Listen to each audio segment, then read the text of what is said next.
제가 일제 관련된 동영상을 20편을 준비를 했는데요. 이게 이 마지막 내용입니다. 마지막 내용이기 때문에 한반도에서 이제 이 쫓겨가는 일본 사람들의 이야기를 한번 주제로 삼아봤습니다. 1945년 8월 15일 일본이 항복을 한 방송을 일본에서는 오금 방송이라고 합니다.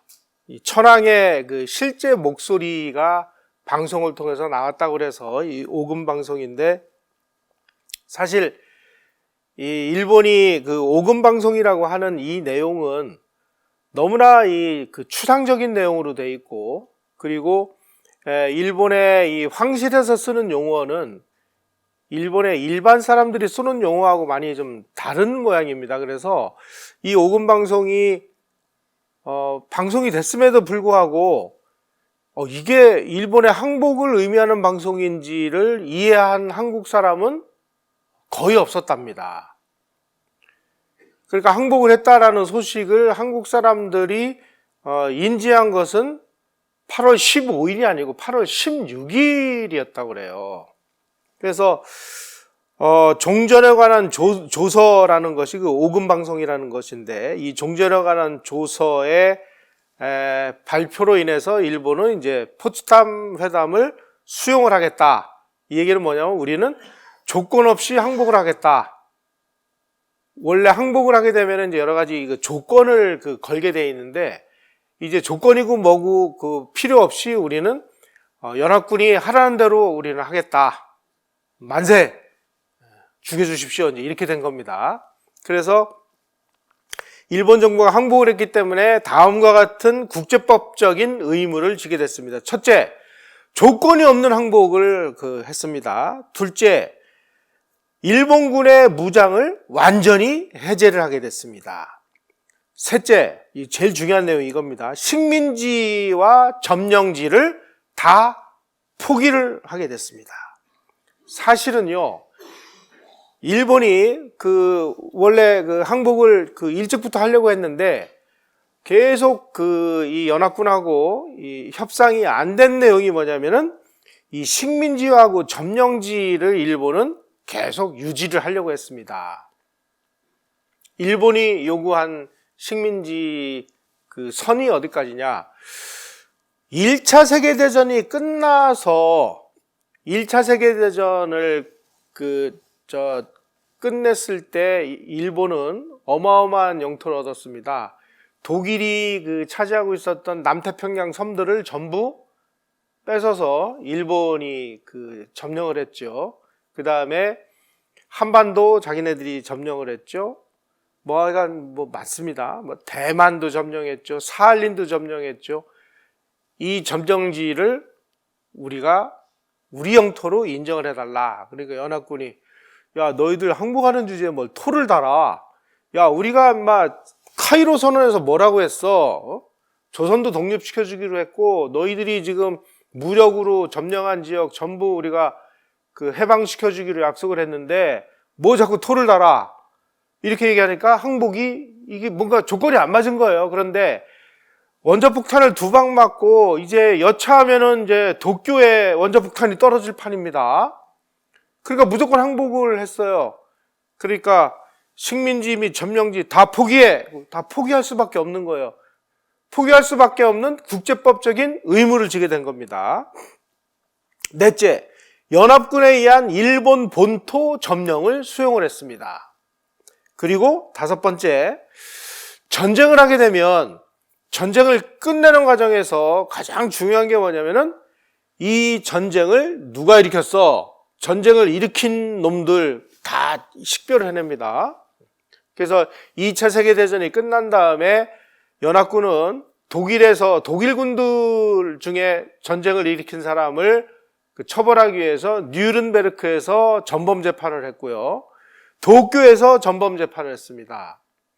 그래서 이 전쟁을 끝내기 위해서는 반드시 누가 전쟁을 일으켰는지를 확실하게 따져서 전쟁을 일으킨 자에게 전쟁을 일으킨 책임을 물은 다음에 그 다음으로 너희들이 전쟁을 일으켜서 이 많은 피해가 났으니까 거기에 대한 피해 배상을 해. 가지고 이제 그 배상금을 받습니다. 이래야 전쟁이 끝나는 거예요. 미국은 일본에게 전쟁 배상금을 요구를 하지 않았어요. 왜냐하면 1차 세계대전이 끝나가지고 독일에게 프랑스하고 뭐 이 연합국이 그야말로 정말 감당할 수 없는 전쟁 배상금을 갖다 때렸습니다. 그러니까 독일이 이걸 갚을 길이 없는 거예요.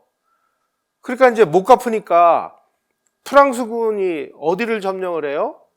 독일 루르 공업 지역을 점령을 해버려요. 그래가지고 나중에 이게 2차 세계대전이 일어나는 이유가 이겁니다. 그래서 이거 아무리 패전을 한 나라지만 패전을 한 나라에 너무 가혹한 그 배상금을 물리면 나중에 또 전쟁이 일어난다. 그러니까 배상금을 물리지 말고 어떻게든지 얘네들을 어떻게 그냥 먹고 살기는 해주자. 그 대신 얘네들이 전쟁이 또 일으키지 못하도록 아예 그냥 박살을 내자가지고 원래는 미국이 일본을 점령한 다음에 일본을 석기 시대로 돌리려고 했습니다. 가지고 막 일본에 있는 모든 공장 다 파괴하고 막 그렇게 하려고 했는데 6.25 전쟁이 터진 거예요. 그래서 파괴하려고 했던 공장들을 다 다시 살려가지고 여기서 무기 만들고 뭐 만들고 그래가지고 6.25 전쟁을 치른 겁니다. 결국 일본은 6.25 전쟁 덕분에 석기 시대가 아닌 다시 시대 먹고 사는 나라가 됐죠. 이 참 아이러니입니다. 1945년 일본이 항복한 8월 15일 시점에 일본의 본토가 아닌 일본 국외에 주둔하고 있는 일본군은 육군이 308만 명. 참 일본 간단치 않은 나라입니다. 해군은 45만 명, 총 353만 명이 해외에 주둔하고 있었습니다. 그 다음에 일본 민간인이 300만 명 정도 이상이 해외에 체류하고 있었습니다. 일본 정부는 항복하기 전날 8월 14일 날 그 스웨덴 공사를 통해 가지고 소련에다가 지금 우리가 지금 만주와 이쪽에 이 일본 군대하고 일본 민간인들이 지금 뭐 수백만 명이 있는데 이 사람들을 좀 보호를 해달라 이렇게 요청하니까 소련이 거절을 합니다. 자, 이렇게 되니까 이제 일본 정부는 지금 나라가 패전해가지고 이 본토가 지금 망해 죽을 판인데 해외 나가에 있는 이 일본군 353만 명하고 일본 민간인 300만 명이 일시에 일본 본토로 다시 귀국을 해오면은 야, 이거 우리가 감당을 못한다. 그러니 해외에 나가 있는 이 일본 군과 일본 민간인은 그냥 당분간 현지에서 각자 알아서 살아라. 이제 이렇게 된 거예요. 다시 말씀드리면 600만 명의 일본인들의 생명과 재산을 방기한 겁니다. 일본 정부는 조선 총독부에게다가도 특별한 사정이 없는 한 조선의 일본인은 현지에 머물도록 유도하라 라고 지시를 합니다. 자, 이렇게 되니까 조선 총독부는 지금 이 한반도에 거주하고 있는 이 일본인들의 생명과 재산을 어떻게든지 보호하기 위해서 이제 뭐 최선을 다할 수밖에 없는 상황이 된 겁니다. 우선 첫째로 돈이 막 이제 인출되기 시작하는 거예요. 그러니까 이게 은행에 돈이 있어야 이 사람들이 뭐 돈을 갖고라도 뭐 먹고 살게 하지. 그러다 보니까 이제 돈이 인출되다 보니까 현금이 없는 거예요. 그래서 본토로 날아가서 본토에서 이제 조선은행권을 찍어가지고 비행기로 막 실어옵니다. 그래가지고 이제 실업자가 되는 일본 공무원, 일본 군인 이런 사람들에게 퇴직금을 막 나눠줘요. 그러다 보니까 이제 막대한 돈이 막 풀려나가가지고 나중에 이게 우리 대한민국이 출범했을 때 이게 막 하이퍼 인플레이션이 돼가지고 우리가 엄청난 고생을 하는데 이때 이 풀린 돈 때문에 그렇습니다. 1945년 3월에 통화량이 35억 엔이었는데 항복을 하고 난 2달 후인 10월 18일 날 통화량이 88억 엔으로 거의 3배 정도가 통화량이 늘어났으니까 그냥 막 지나가던 개들도 막 이제 일본 돈 물고 다니는 이런 상황이 된 거예요. 자, 이제 조선 총독부는 미 군정이 들어오면은 이제 이거는 해체당할 것이 분명하니까 조선 총독부가 해체당하면 이 현지에 남아있는 이 일본인들은 그럼 누가 보호하느냐? 그러니까 이 사람들을 보호하기 위해서 조선 총독부에 근무했던 퇴직 공무원들을 동원해가지고 조선세화회라는 조직을 만듭니다. 그래서 이 조선세화회가 이제 일본 민간인과 이런 사람들이 안전하게 일본으로 철수할 수 있는 이런 일을 담당하기 시작을 했습니다. 그런데 여기서 참 재밌는 일이 벌어집니다.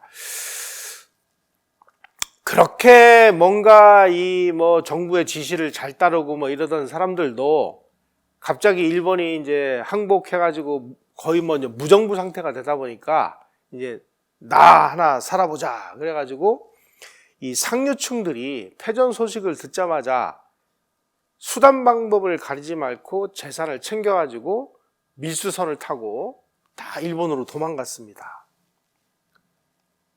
돈 없고 백 없는 서민 계층들만 붙잡혀가지고 미군정에게 모든 재산을 압류당하고 맨몸으로 귀환선을 타고 쫄딱 망해가지고 귀환을 했습니다.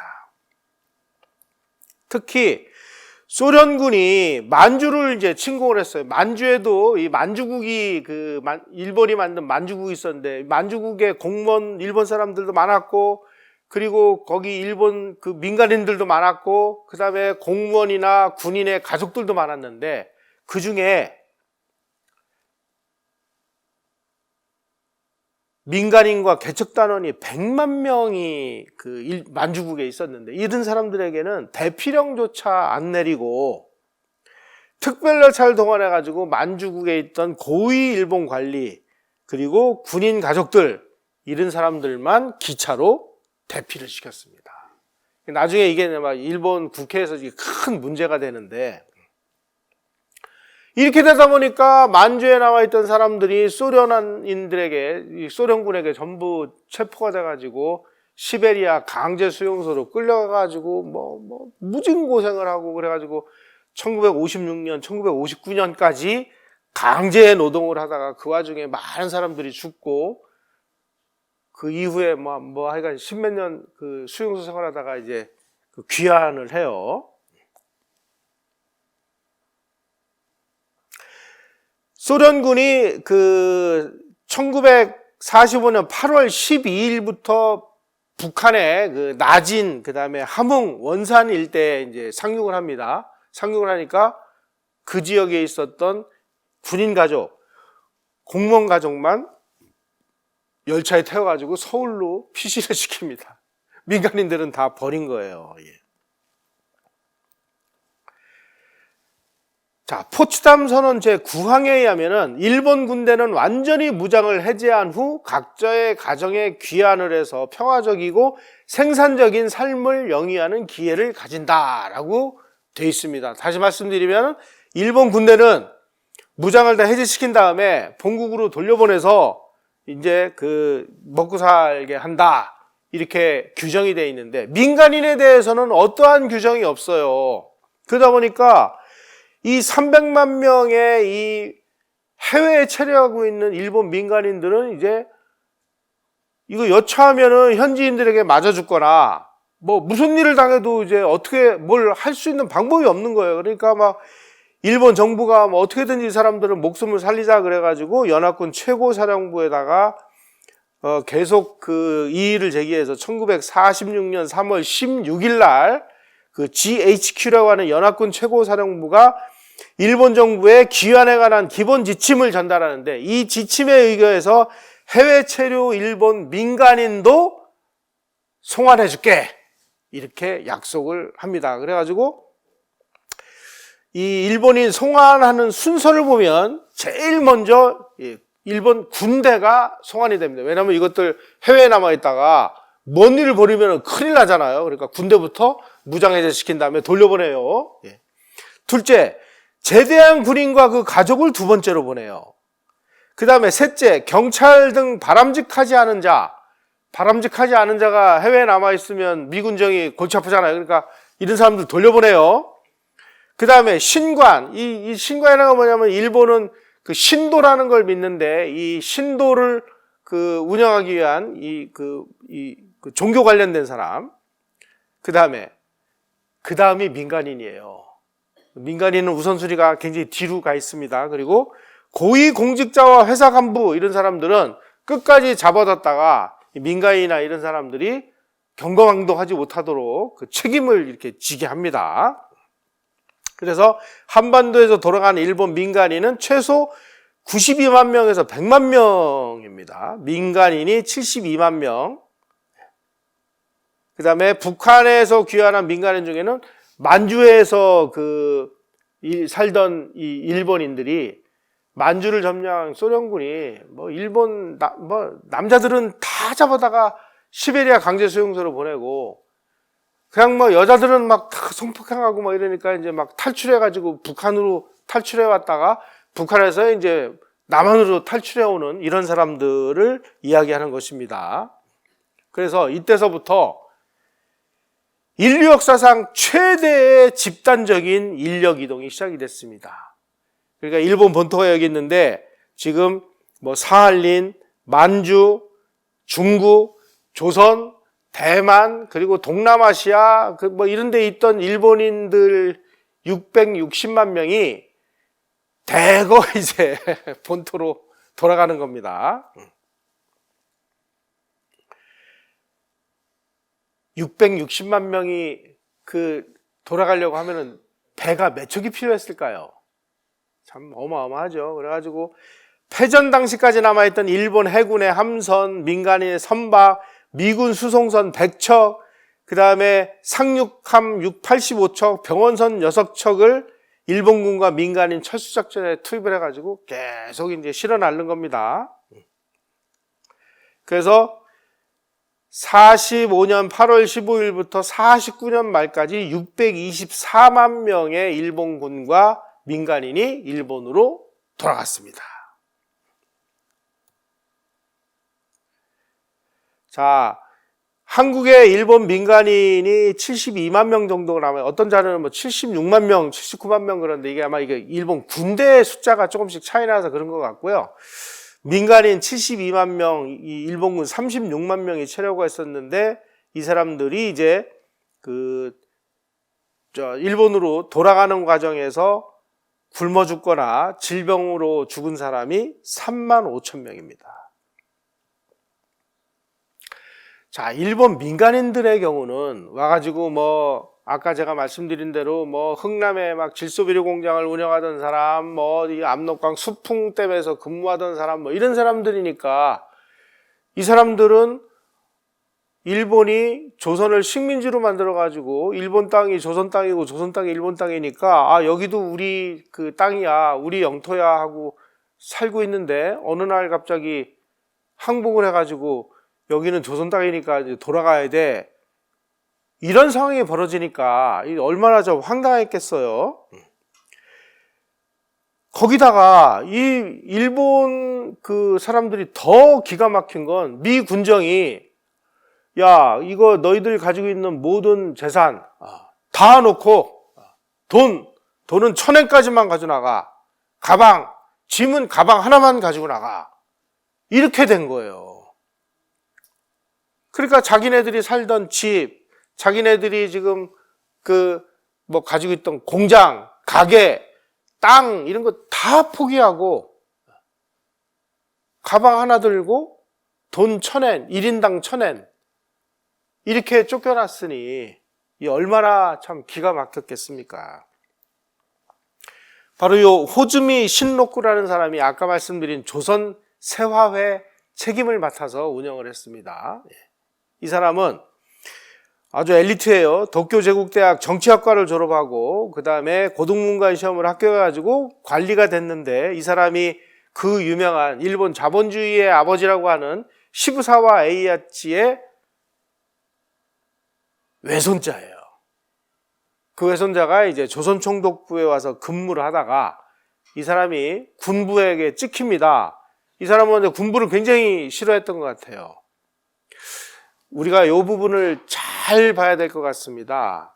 우리는 막 일본 사람들 굉장히 좀 안 좋은 감정을 가지고 있는데, 사실 1945년 8월 15일 날 해방이 됐을 때 한국은 일본의 식민지로부터 해방이 됐습니다.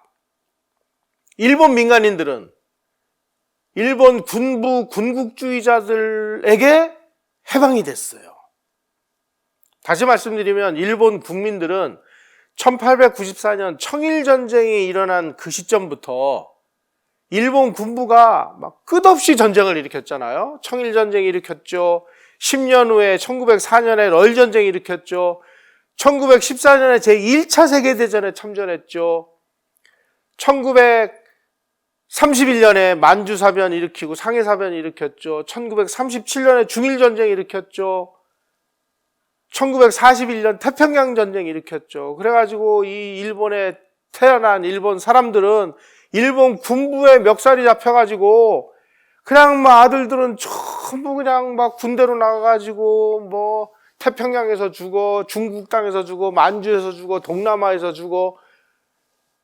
여성들은 그 군인들 위무한다고 위안부가 돼가지고 만주로 가, 어디 인도네시아로 가, 이런 그 고통을 당하다가 해방이 되고 난 다음에 일본 군국주의자들로부터 해방이 된 겁니다. 알고 보면 불쌍한 사람들이에요.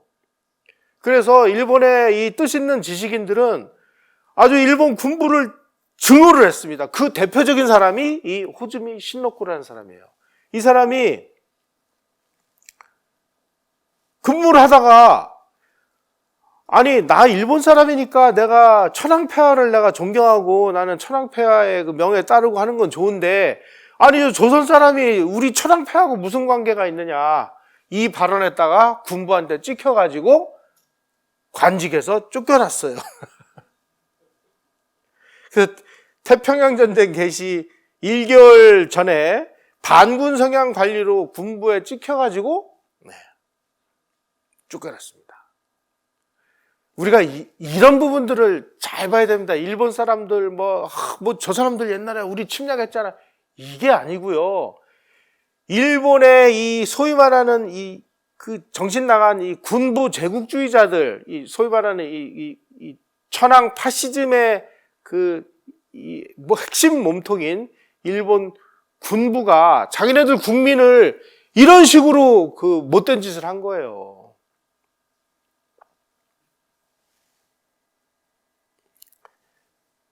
이분이 총독부에서 쫓겨나가지고 자기는 그래도 계속 조선에 이제 남아서 조선 상공회에서 회장을 했고 경성정기 사장을 하던 중에 일본이 항복을 해요. 그러니까 당신이 이제 이 조선 세화회를 맡아가지고 일본인 늘 본국으로 안전하게 귀환하는 일을 당신이 맡아라. 그래서 맡았어요. 그래가지고 이제 이 사람이 해방이 되니까 조선 사람들이 어떤 일을 벌이는지를 전부 기록으로 남겨놨습니다. 그 책이 번역돼서 나왔어요. 거기 보니까 천황의 항복방송을 들은 후에 을지로 입구 경성정기 사옥으로 자기는 달려가가지고 야 지금 비상사태다. 그러니 지금부터 가장 중요한 건 전기니까 전기가 단 1분이라도 문제가 안 되도록 너희들 총력을 다해서 관리를 잘해라. 그리고 그 다음날 8월 16일 날 경선정기 사장실에서 보니까 소련군이 서울에 도착한다는 소식을 듣고 조선인들이 붉은 깃발을 들고 만세를 부르며 남대문로에서 서울역 쪽으로 달려가는 모습을 보고 큰 충격을 받았대요. 3.1운동 때도 이 공산주의자들이 아주 조직적으로 움직인 기록들이 있습니다. 그러니까 일본이 그렇게 탄압을 하고 있는 그 엄혹한 시기에도 조선인 공산주의자들은 서울에 소련 영사관이 있었습니다. 소련 영사관으로부터 지령을 받아가지고 계속 뭔가의 공작을 펼치고 있었다는 뜻입니다, 이게. 여러분들 지금 우리 공산주의자들이 얼마나 정말 이 뿌리 깊고 조직적이고 무서운 사람들인지 이런 그 기록을 한번 보시면 저 정말 소름이 끼쳐요.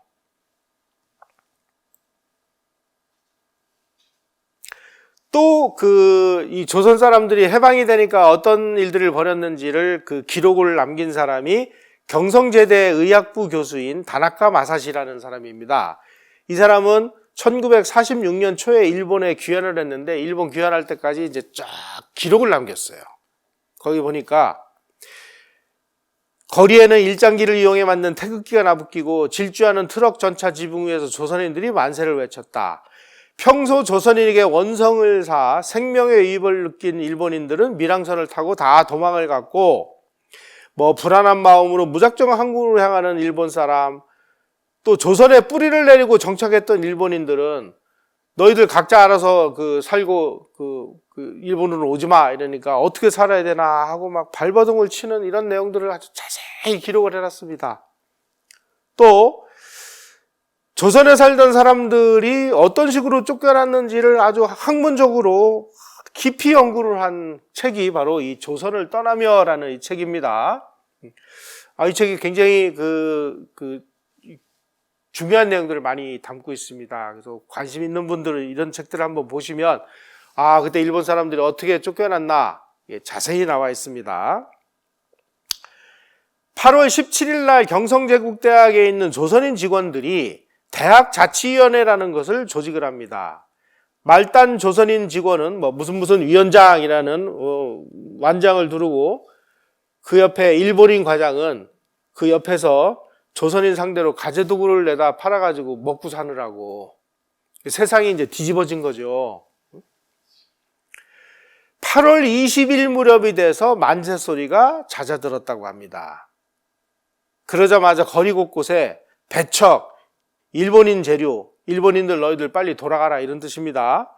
외노 추방, 이 외국놈들아, 이 외놈들아 빨리 너희들 나라로 돌아가 이런 벽보가 나붙었다 그래요.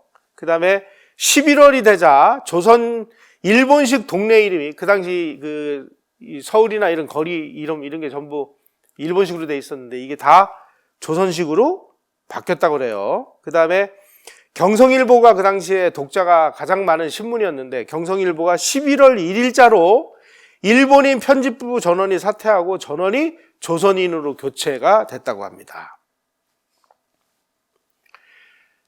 그래도 38선 이남 지역 일본 사람들은 그나마 남편이었고요.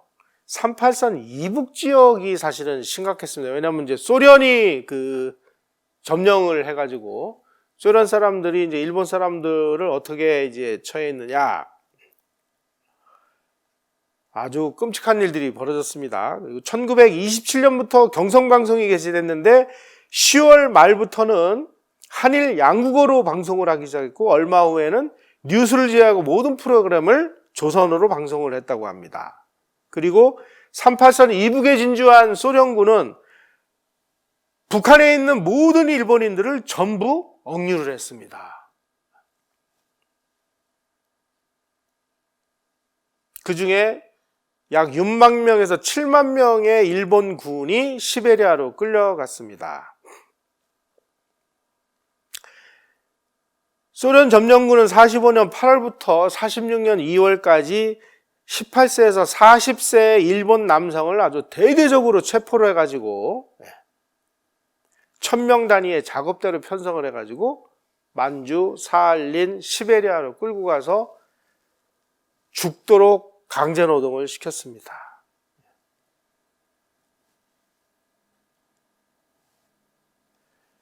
자, 이렇게 이제 노동을 할 수 있는 사람들은 전부 시베리아로 끌어가고 이제 어린이나 노약자 이런 사람들은 그냥 팽개치고 일본 여성 중에 아주 소련군에게 강간당한 사례가 상당수가 발생을 했습니다. 그래서 1945년에서 46년 겨울을 나면서 북한에 억류된 일본 사람들 중에 아주 굶어 죽고 얼어 죽은 사람들이 상당수가 되는데 이 사람들이 비밀리에 누가 며칠 날 무슨 사유로 어디서 죽었고 뭐 이런 내용들을 전부 기록을 해놨어요. 그래서 이 기록을 한 걸 전부 몰래 가지고 나와가지고 이걸 연구하는 학자에게 전해줘가지고 이 학자가 이걸 다 취합을 해가지고 조선 종전의 기록이라고 하는 그야말로 아주 기념비적인 책을 냈는데 이 책은 아직까지 번역돼서 나오질 않았습니다. 왜 번역이 안 됐을까요? 이게 번역돼서 나오면 우리가 그동안에 뭘 수탈했느니 뭐니 뭐 이렇게 다 사실이 아니라는 것이 밝혀지기 때문에 그렇습니다. 아마 이 책 누군가 번역을 하면 정말 엄청날 텐데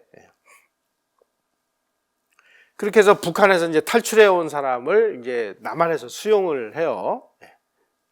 북한 지역에 거주했던 에구치 스토무라는 사람이 1946년에 38선을 넘어서 탈출했는데 그 사람이 이제 북한에서 그 겪은 일을 쭉 기록을 한 내용 중에 이런 내용이 있습니다. 평양의 밤은 독립운동의 열기로 불타 한 발짝도 문 밖으로 나가지 못했다. 다음날 소련군 지령으로 노약자 분해자는 남성들과 격리되어 그리운 부모와 부부 사이에 생이별이 벌어져가지고 남성들은 전부 시베리아로 끌려가고 이 끌려간 사람들은요 보통 56년에서 59년까지 있다가 왔으니까 거의 10년 이상을 강제 노동을 했습니다. 이 과정에서 많은 사람들이 죽죠. 특히 이 소련 점령군이 일본 여성 강간 사건이 큰 문제가 됩니다.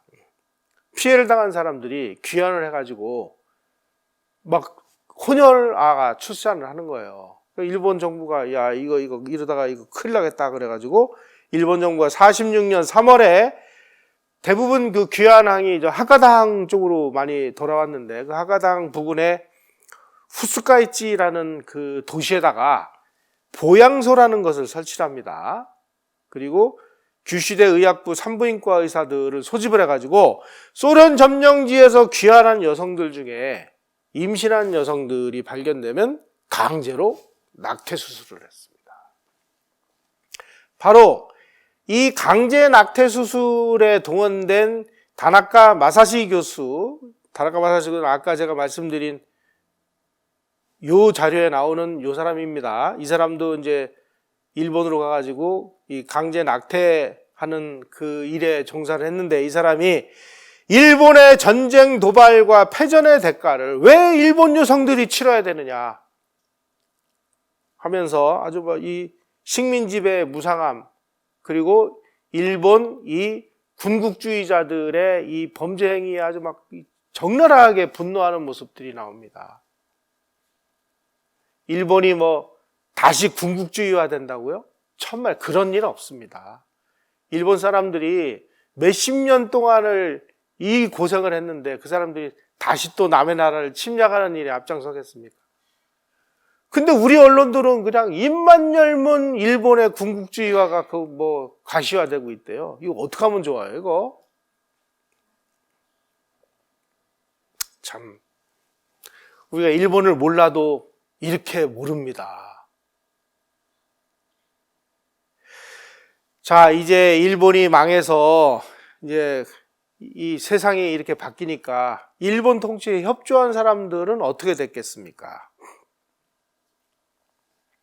1945년 8월 16일부터 23일 일주일간 조선 전역에서 조선인들이 일본 건물 습격 사건이 913건이 있었습니다. 조선인들이 집단 습격한 곳은 대부분이 경찰관서, 지방행정기관, 그리고 일본 신사였습니다. 그리고 일본 사람들을 공격하는 것보다 일본 사람에 협조한 조선 사람들을 공격을 많이 했어요. 그래서 일본에 협조한 조선인을 상대로 한 살상 폭행 사건이 267건이 벌어졌는데 이건 왜 그러냐? 이거 보고된 것만 이러니까 보고되지 않은 것까지 치면은 훨씬 많은 일이 벌어졌겠죠. 일본 사람들이 예를 들어서 야 거기 식량 공출해 그러면은 식량 공출하는 일을 자기네들이 직접 한 게 아니라 그 지역 사정을 잘 아는 조선 사람에게 시킨 거예요. 그러니까 이 사람들은 뭐 시키는 대로 일을 할 수밖에 없잖아요. 그러니까 이 사람들이 가서 이거 뭐 그 신각 내놔 가지고 공출해가는 악역을 조선 사람들에게 담당을 시켰다는 겁니다.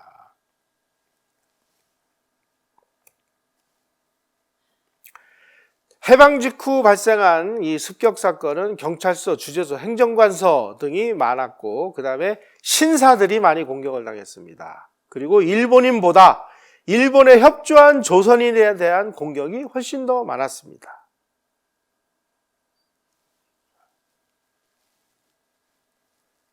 그러니까 일본 그 경찰에 속해 있었던 조선인, 순사 이런 사람들이 피해를 많이 당했죠.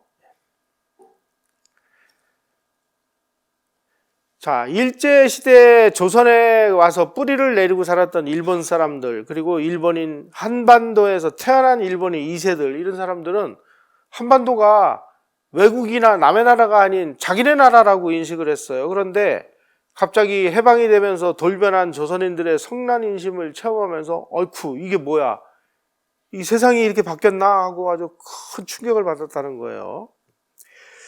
특히 일본 행정기관을 막 습격하고 그러니까 조선 총독부에서 일본 천황 사진을 소각을 해라. 일본 천황 사진을 소각하고 또 이 신사의 그 위패 이런 것들을 이제 그 불태우거나 하는 이런 일들을 그 자행을 했고, 무엇보다 조선인 지도층들은 일본 사람이 가지고 있는 재산은 이거 조선에서 전부 착취해서 축적한 거니까 이건 다 우리가 뺏어야 돼, 이런 생각을 가지고 있었다고 합니다. 그래서 이때서부터 이 일본 사람이 가지고 있는 재산을 어떻게 뭐 뺏고 하는 일들이 벌어집니다. 이 사진 한번 보시죠. 이게 바로 귀환하는 일본 여성들의 모습입니다. 남한에 진주한 미군은 일본 송환자의 소지금을 1인당 1,000엔, 그리고 화물은 2손에 들 수 있는 짐으로 제한을 했습니다. 그러다 보니까 일본인들은 어떻게 하든지 그 짐을 하나라도 더 많이 가져가기 위해서 하루에도 몇 번씩 짐을 꾸렸다 풀었다 하기를 반복을 하고, 기모노 허리띠에 귀금속을 넣고 꿰매거나 붓자루 대롱 안에 화폐 유가정권을 넣어가지고 밀반출을 하거나 하다가 이것도 들통이 나니까 여성검사원까지 투입을 해가지고 밀반출 행위를 다 적발을 했습니다. 그래서 너무나 많은 짐을 이제 가지고 가다가 사람이 넘어지면 짐이 너무 무거워가지고 일어나지를 못했대요.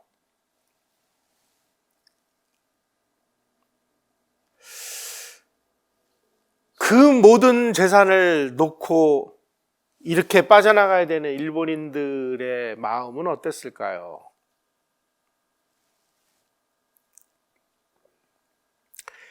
패전을 한 다음에 이제 총독부의 일본인 관료들이 그 회합을 열어가지고, 야, 우리 올 때도 분명하게 왔지만 갈 때도 분명하게 가야 이 사나이 대장부 아니냐.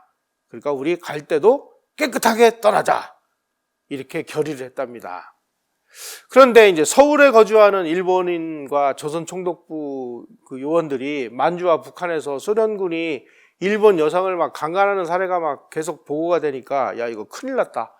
미군이 상륙하면 이거 어떡할 거냐. 대책을 세우자. 그러니까 그때 이제 광산으로 돈을 많이 번 김계조라는 한국인이, 이 사람이 나카무라 가즈오라는 일본 이름을 가지고 있었습니다.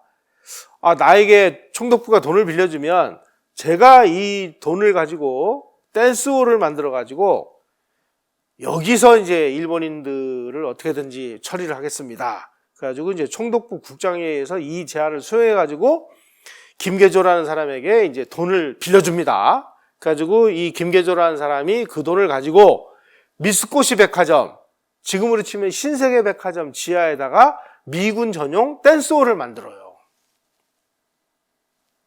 그런데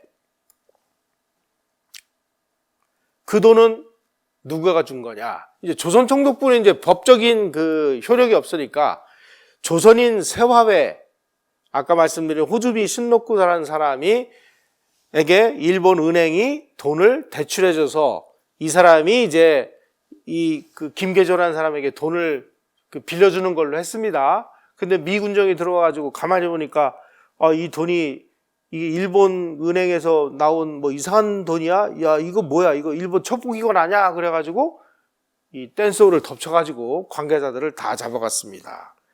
그래가지고 이때 호즈미 신로쿠라는 사람은 집행유예 2년 선고받고 일본으로 추방이 돼요. 나중에 이 일본으로 돌아간 호즈미 신로쿠라는 사람이 그때 경성세화회 명의로 빌린 60만 엔을 자기가 갚게 됐잖아요. 그래가지고 길거리에서 아이스크림 장사를 해가지고 그 돈을 갚았다고 합니다.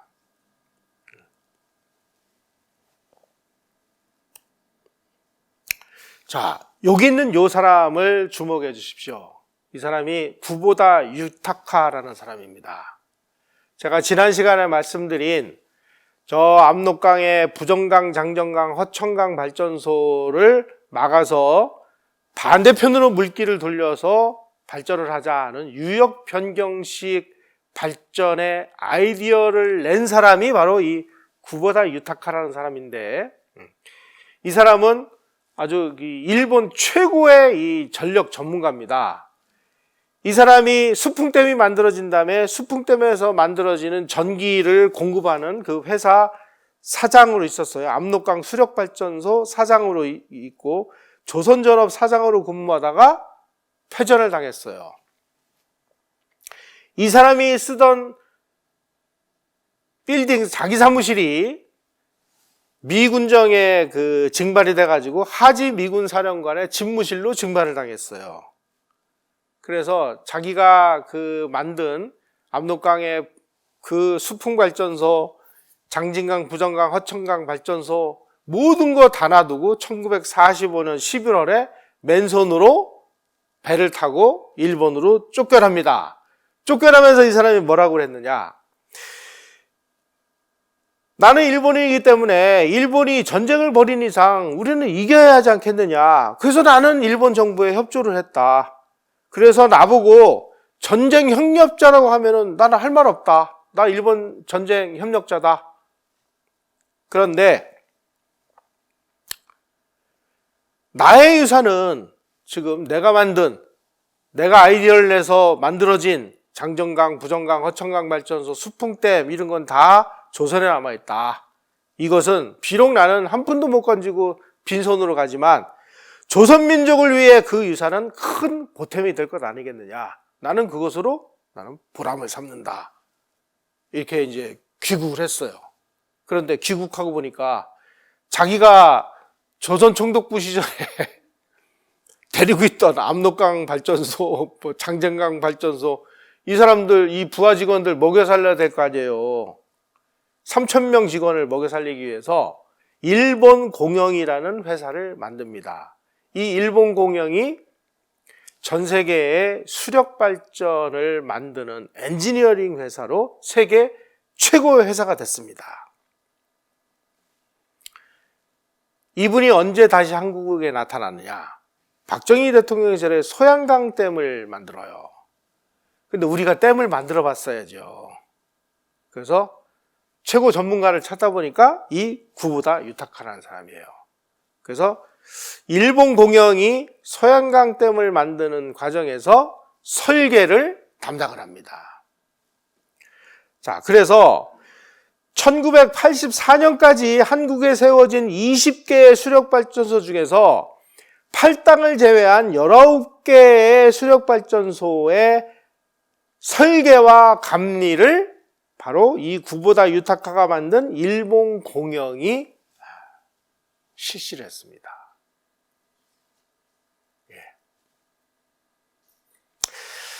또 한 사람 우리가 주목을 좀 할 사람이 있습니다. 이 야기 노부오라는 사람입니다. 여러분들 지금 요 사람 제가 소개해드리는 이 사람들은 우리 학계나 이런 데서 굉장히 중요하고 우리 역사에도 많은 영향을 미친 사람들이기 때문에 이름은 좀 기억해 두시는 게 좋을 것 같습니다. 이 야기노부오라는 사람은 원래 아주 악명을 떨치던 사람이에요. 왜 악명을 떨쳤느냐? 이 사람이 조선 총독부 경찰국에서 이 경찰 조직을 움직이던 총책임자입니다. 이 사람 하는 얘기가, 영국이 인도를 식민 통치를 할 때 인도에서 나오는 예산의 3분의 1을 국방비로 영국이 가져갔대요. 그런데 조선에서 나오는 세입이 아주 형편없어가지고 총독부가 도저히 이 조선에서 나오는 세금만 가지고는 이 총독부 운영이 안 돼서 본국 정부로부터, 그러니까 일본 정부로부터 매년 보조금을 2천 수백만 원씩 지원받아가지고 조선에서 철도도 놓고 도로도 놓고 전기도 생산하고 이랬다는 겁니다. 다시 말씀드리면 일본 국민들이 낸 세금을 조선 총독부가 가져다가 조선에 다리 놓고 철도 놓고 도로 놓고 이랬다는 얘기예요. 36년 식미 통치 기간 중에 본국 정부 지원금을 안 받은 해는 3.1운동이 일어났던 1919년 1년뿐이었다. 그러니까 매년 엄청난 돈을 일본 국민들은 자기네들이 세금을 냈는데 아무 관련도 없는 조선으로 가져와가지고 그랬다는 겁니다. 이런 기록이나 이런 수치를 보면 학자들이 아니 이런 거 보고도 뭘 수탈을 했다, 뭘 했다 이런 얘기를 할 수 있을까요? 전 잘 모르겠습니다. 그런데 이 야기노부라는 사람을 우리가 왜 기억을 해야 되느냐? 박정희 대통령이 지금 말이야 일본 사람들이 우리와 조선 총독부 시절에 와가지고 통치할 때 보니까 결국 뭔가 이 나라를 먹여 살리고 근대화를 하려면은 철이 있어야 된다. 철이. 제철소를 만들어야 되는데 제철소 만들어 놓은 건 전부 다 휴전선 북쪽에 있지 않느냐. 우리는 지금 뭐 아무것도 없지 않느냐. 저 인천에 있는 전기로 그냥 녹이는 아주 소규모, 지난 시간에 말씀드린 저 인천 제철소 이거 하나밖에 없는데 이거 가지고 우리가 어떻게 먹고 사냐. 그러니 제대로 된 포항 제철소를 만들어야 되는데 뭐 방법이 없겠느냐.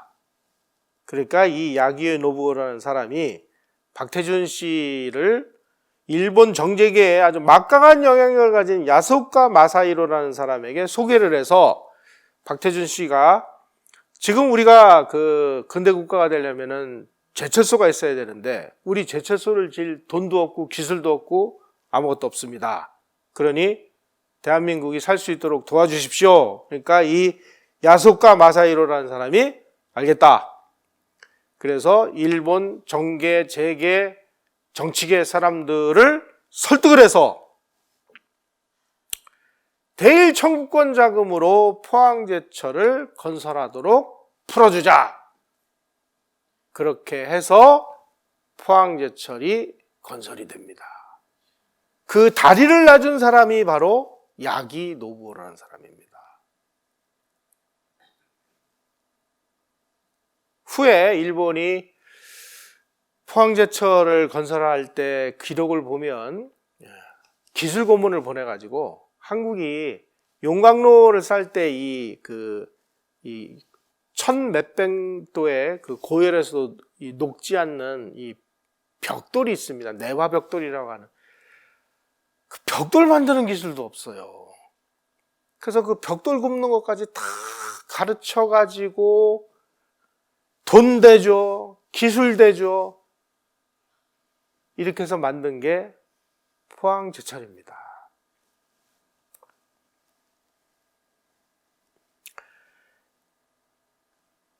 진남포에는 이 구하라 재련소라는 것이 있었습니다. 그러니까 참 일본 사람들 보면은 이 북한의 수력 전기도 풍부하고 지하 자원도 많고 그러니까 중요한 중공업 시설은 다 북한 지역에다가 만들어 놨다는 뜻이에요, 이게. 구하라 제련소는 구리, 아연, 텅스텐을 재련하는 아주 동양 굴지의 제련소고 종업원이 3,000명이었는데 폐절을 하니까 이 제련소장이 야, 이 시설은 말이야 우리가 잘 보존해가지고 조선에 넘겨줘야 된다. 넘겨주더라도 깨끗하게 잘 넘겨주자. 우리 같으면 어땠을까요?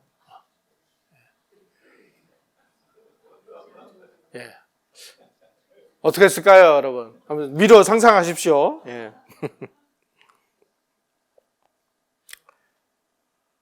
진남포에서 일본인 847명이 사망을 했어요. 굶어 죽고 병들어 죽고 얼어 죽고 또 화장이 금지돼가지고 얼어붙은 땅을 파고 이 847명의 시체를 진남포에다가 묻었어요. 그 묻은 기록을 A씨는 뭐 몇 년 몇 월 며칠 날 뭐 무슨 그 증세로 며칠을 앓다가 죽어서 어디에 묻었다 하는 그 쫙하고 자세한 기록을 다 남겨가지고 사망자, 수영자 명단 기록을 감춰가지고 나와가지고 그 많은 기록을 누구에게 줬느냐? 모리타 요시오라는 사람에게 넘겨져서 조선 종전의 기록이라고 하는 아주 뭐 어마어마한 책입니다. 이렇게 두꺼운 책 3권인데 이 모리타 요시오 교수는 성신여대에 와가지고 일본어를 가르쳤던 교수입니다.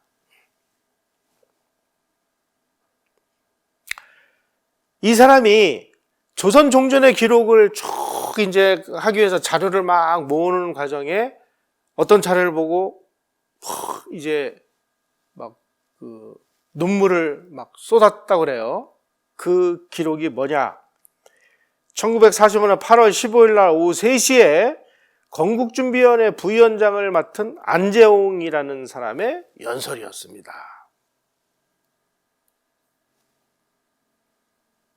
이날 이 건국준비위원회 사람들은 일본이 항복한다는 그 이야기를 미리 알았습니다. 왜 알았냐면은 일본 그 조선 총독부의 정무총감이 이 일본인들의 안전을 위해서 조선 대표인 여운형하고 협상을 해가지고 우리가 지금 이렇게 해서 항복을 한다. 그런데 통치권을 당신들에게 넘겨줄 테니까 일본인의 안전을 좀 책임져 달라.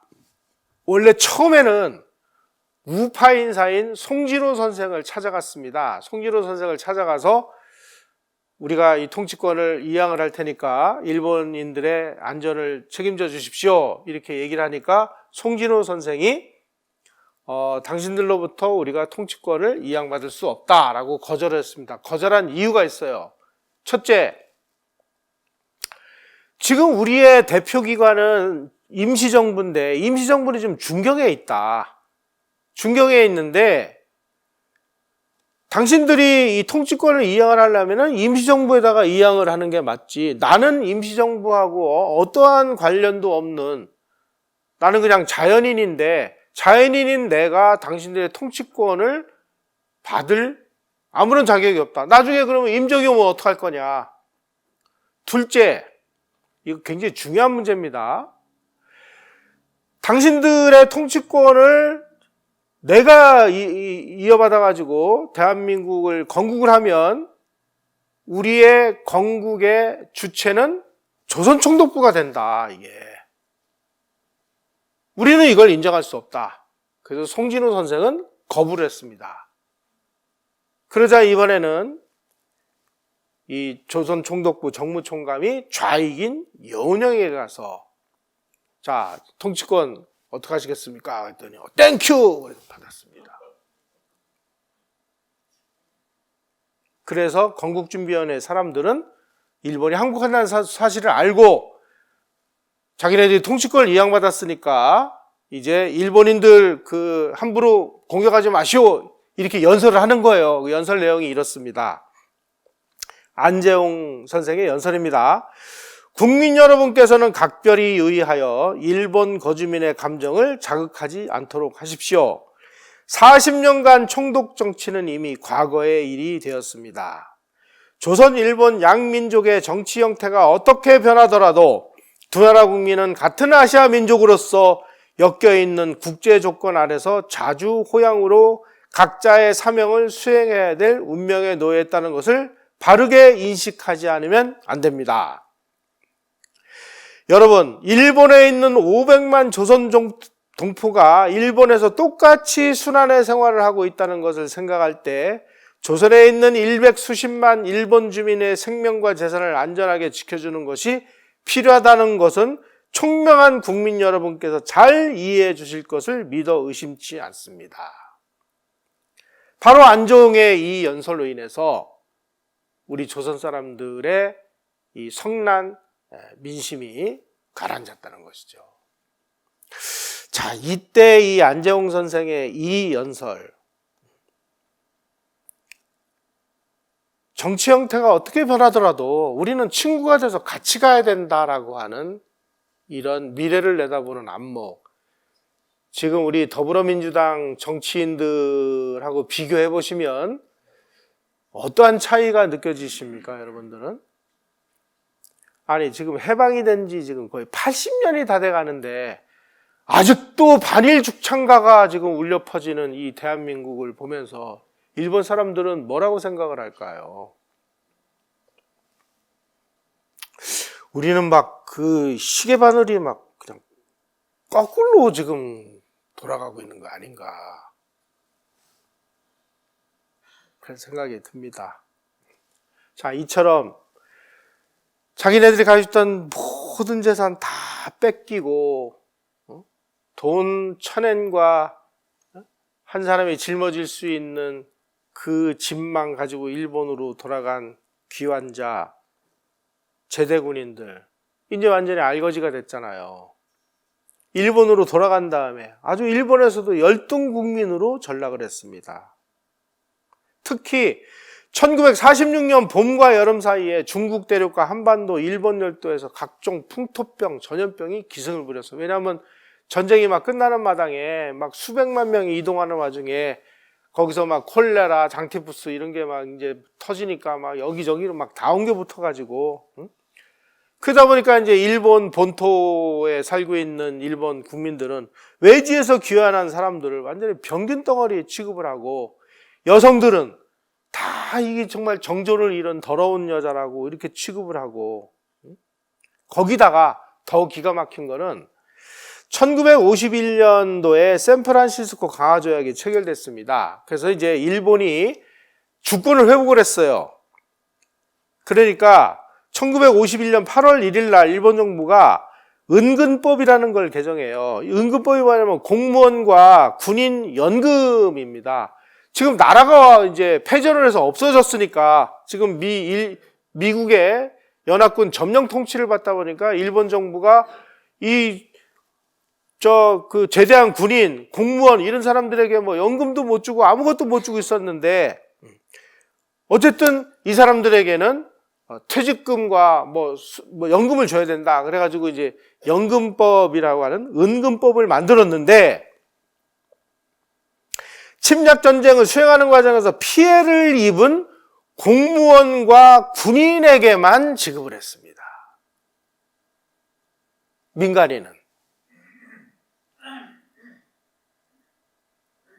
조선에 살았던 72만 명 민간인들은 완전히 거지가 됐어요.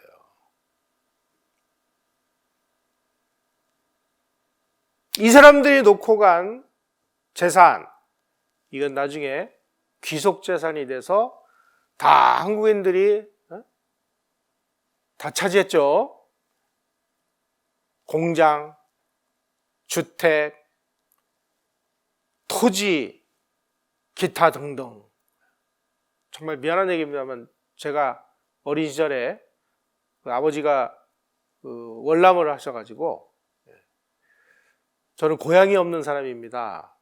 서울에서 태어나가지고 청주에서 어린 시절 살다가 아버지가 대전에서 장사를 해가지고 대전에서 나무 장사한다고 대전에 가서 살 때 대전에서 살던 집이 적산가구였습니다. 일본 사람들이. 근데 정말 좋은 집이었어요.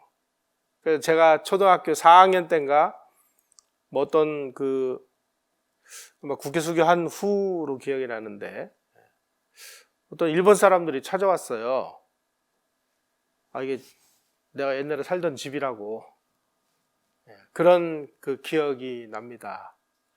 한국 사람들 다 이 일본인들이 남긴 재산 다 뺏어가지고 행복하게 잘 살았잖아요. 뺏긴 일본인들 다 일본으로 건너가서 일본의 최하층민으로 전락을 했습니다. 이제는 우리가 어떤 감정을 떠나서 이런 사람들에게 어떤 고마움과 미안함과 위로의 말을 이제는 우리가 전할 때도 되지 않았을까요? 어떻게 생각을 하십니까? 저는 정말 일본은 쫓겨간 일본인들의 이 마지막 모습들을 기록을 한 걸 보면, 이 진짜 우리가 이 사람들에게 우리가 이렇게 반일 주창가를 불러도 되나? 정말 한국인들 얼마나 잔인한 인간들인지. 아니, 경부선 열차, 경부선 철도, 한강, 다리, 일본 사람들이 좀 안 해놓은 게 뭐가 있어요? 우리가 그런 것들을 딛고 오늘날의 경제적 부를 이루는 과정에서 일본은 또 박정희 대통령 시절에 또 많이 도와줬지 않습니까? 우리가 이런 것들을 인정하지 않고 아직도 더 내놔, 더 사과해, 이렇게 얘기를 한다면 일본 사람들은 한국인을 뭐라고 생각할까요? 안 된 얘기입니다만은 문재인 정부 시절에 일본에서 한국에 온 이 특파원들하고 이렇게 대화를 해보면 일본 사람들이 자기 속마음들을 얘기를 안 하는데 이렇게 얘기를 해요. 현재 일본 정부는 문재인 정부를 대화를 할 수 있는 그런 적법한 그런 조건을 갖추지 않았다고 생각을 한다. 다시 말씀드리면 문재인 정부는 국가로 인정을 하지 않는다는 뜻입니다. 아니, 박근혜 정부에서 맺은 국제조약을 정권이 바뀌었다고 파기하는 참, 네. 어쨌든 조선에서 살던 72만 명의 이 일본 민간인들은 일본으로 다시 쫓겨가서 일본의 최하층민이 돼서 그 한을 아마 품고 돌아가셨을 거예요. 우리가 적어도 양심이 있는 한국인들이라면은 이런 가슴 아픈 사연은 알고 있어야 되지 않을까, 이런 생각이 듭니다. 참 가슴 아픈데 어쩌겠습니까? 여기 계신 분들은 반일 죽창가 이런 거 안 부르시겠죠? 제 일제시대 강의는 이것으로 마치도록 하겠습니다. 고맙습니다.